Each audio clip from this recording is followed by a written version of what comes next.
Throughout history, warriors have shaped the fate of empires, but some didn't just fight, they terrified their enemies into submission. Their names alone were enough to make armies tremble, their battle tactics so brutal that few lived to tell the tale. Who were these ancient warriors, and what made them so unstoppable? From fearless berserkers to the deadliest cavalrymen in history, let's dive into the most feared ancient warriors of all time. Imagine facing a warrior who feels no pain, no fear, and no hesitation. A warrior so wild, so uncontrollable, that even their own allies feared them. These were the berserkers, elite Viking warriors who fought in a trance-like rage. They were said to wear bear or wolf skins, bite their shields, and charge into battle with superhuman strength. Some believe they consumed hallucinogenic mushrooms or drank special potions before battle, turning them into unstoppable killing machines. Facing a berserker wasn't just a fight, it was a death sentence. The Spartans weren't just warriors, they were war itself. From the age of 7, Spartan boys were taken from their families and trained in the harshest conditions. Weakness eliminated, fear beaten out of them. By the time they became full soldiers, they were the best fighters in the ancient world. At the Battle of Thermopylae, just 300 Spartans held off an army of 100,000 Persians for days. Their discipline, their unbreakable phalanx formation, and their belief that death in battle was the highest honor made them a force no army wanted to face. If you saw a red-cloaked Spartan on the battlefield, you knew one thing: you were about to die. They were called the Immortals because every time one fell in battle, another took his place. To the enemy, it seemed like they never died. The 10,000-strong elite force of the Persian Empire was a terrifying sight. They wore gleaming armor, carried spears and swords, and moved with perfect coordination. They were trained in hand-to-hand combat, archery, and psychological warfare, designed to crush the spirit of any enemy. And if you saw them marching toward you, shimmering like a wave of metal and death, you knew you were in big trouble. Honor, discipline, death before dishonor. The samurai of feudal Japan were more than just warriors. They were living weapons. Trained in the art of the sword, bow, and hand-to-hand combat, they lived by a strict code known as bushido, which meant absolute loyalty and a fearless approach to death. A true samurai would rather take his own life than be captured or defeated. And their weapon of choice? The katana, a blade so sharp it could slice through an opponent in a single stroke. But what made them truly terrifying wasn't just their skill with a sword, it was their cold, calculated mindset. If you fought a samurai, you weren't just fighting a man, you were fighting centuries of discipline and tradition.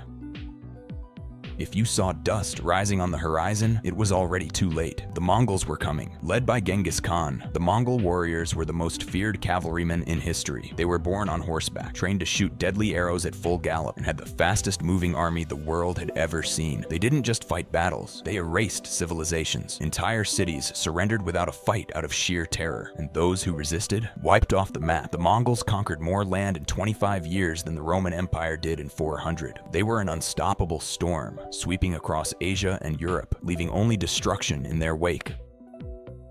In the heart of Mesoamerica, there existed a warrior class that hunted their enemies like prey. The jaguar warriors of the Aztec Empire were among the fiercest fighters in the Americas. They dressed in real jaguar skins, believed they channeled the spirit of the predator, and fought not just to kill, but to capture. Why? Because in Aztec culture, capturing an enemy alive for sacrifice was a greater honor than simply killing them. That means these warriors fought without fear, knowing that their goal wasn't just victory, but offering blood to their gods. Facing a jaguar warrior meant fighting someone who had no interest in mercy. Imagine standing on a battlefield only to see a swarm of warriors charging at you, completely naked. The Celts were among the most feared warriors of ancient Europe, known for their ferocity, unpredictability, and pure savagery. Some tribes would strip naked before battle, covering themselves in blue war paint to intimidate their enemies. Others would collect the heads of their fallen foes, displaying them as trophies. Roman generals feared the Celts not just because of their brutality, but because they fought with pure chaos and overwhelming strength. They didn't rely on formations or strategy. They relied on raw, unrelenting aggression. At first glance, they may not seem like warriors at all. They were poets, artists, and philosophers. But when war came, they were some of the deadliest fighters Korea had ever seen. The Hwarang were an elite warrior class of the Silla Kingdom in ancient Korea. Trained in martial arts, swordsmanship, archery, and even horseback riding, they combined intellectual depth with brutal combat skill. But what made them truly terrifying was their unyielding loyalty. They believed in dying with honor rather than retreating. They weren't just warriors. They were the embodiment of discipline, strategy, and fearlessness. effortlessness. Anyone who underestimated them quickly learned the Huarang were not just fighters, they were legends in the making. Imagine being raised from childhood to become the ultimate warrior. The Janissaries were the Ottoman Empire's elite forces, made up of boys taken from conquered lands and trained from a young age to be unbreakable soldiers. They were loyal only to the Sultan, forbidden to marry, and trained to be masters of warfare, experts in firearms, swords, and siege tactics. But what made them truly terrifying was their discipline and unity. They fought as one and showed no fear in battle. Their enemies knew that once the Janissaries arrived, the war was as good as lost. They weren't just soldiers, they were the backbone of one of the most powerful empires in history.